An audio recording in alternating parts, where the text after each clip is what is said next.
Hello, I'm doing a movie review, and the movie I want to review is the 1974 horror classic, The Texas Chainsaw Massacre.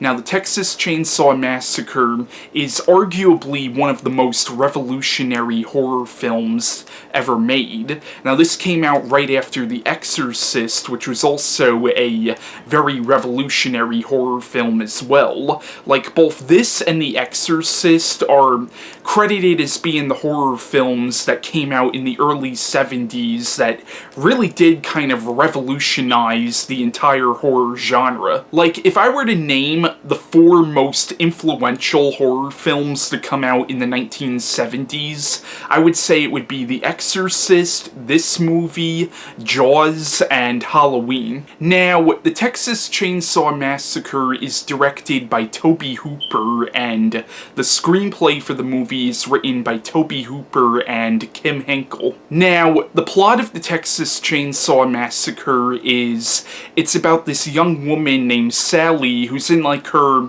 early 20s maybe. Her and her brother Franklin hear about these grave robins that went on at the cemetery where their grandfather is buried. So Sally and her friends and her brother drive out to this cemetery, which is out in the rural areas of Texas, and they go to check on their grandfather's grave. But after this, they go to this place that Sally and Franklin's family owns, and it also turns out that their van is running out of gas. And it turns out that not too far from where they're at, there's this psychotic family of cannibals, and one of the members of this family is this mentally challenged man who is referred to in the movie as Leatherface, and this character wears a mask actually made from a human face.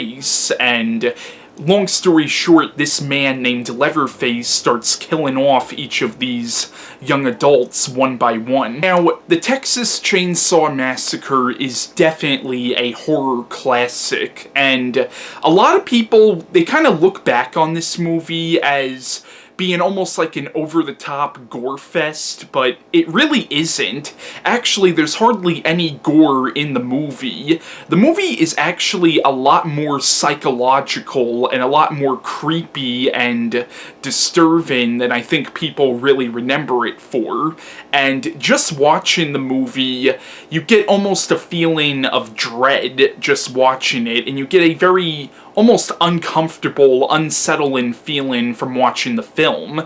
And the movie was actually shot in, I think, 16mm, which I believe a lot of documentaries at the time this movie came out were also shot that way. So that gives the film an almost more realistic look to it. And watching the movie, there is definitely an almost brutal sense of realism watching the movie. So the movie didn't even need to be gory at all, because just the way the movie is shot, the way everything is done in the movie, you just get this sense of realism from watching it, and that's part of what makes the movie so creepy and so disturbing. Now, a lot of people do say that this movie does have some social commentary in it, and if you actually watch the movie, you could definitely see some social commentary in there. Like, in the movie you realize that this family used to work in a slaughterhouse, but they have been put out of business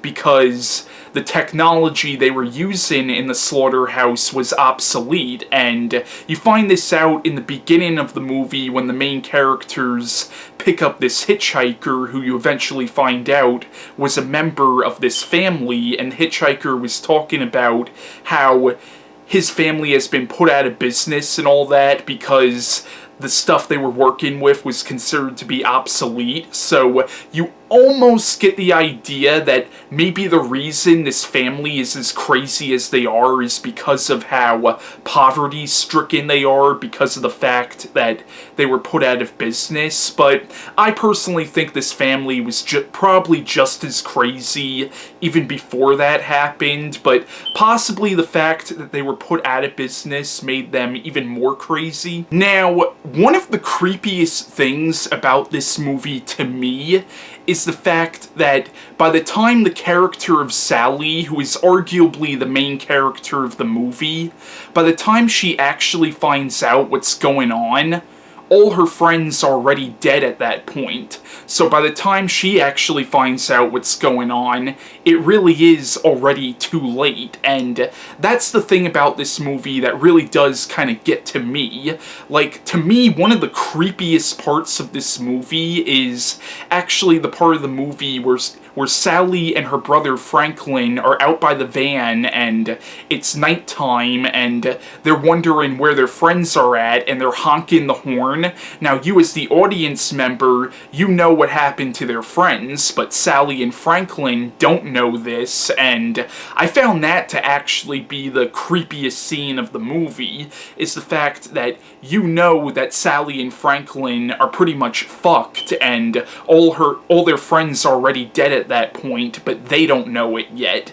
I don't know, that scene just really kind of gets to me. Now, as I said, this movie also features the character of Leatherface, who really has gone on to become a horror movie icon. Now, Leatherface, when you really stop to think about it, really isn't the main villain of the movie, because really, Leatherface, he's a man with the mind of a child, so he really doesn't know what he's doing is wrong. Really, the villain of the movie is just the whole family in general. Leatherface himself is really just being controlled and manipulated by the family. But yeah, the Texas Chainsaw Massacre is a horror movie classic. It's a genuinely creepy and disturbing movie, and even though it kind of has the reputation of being one of the goriest movies ever made, there really is hardly any gore in the movie.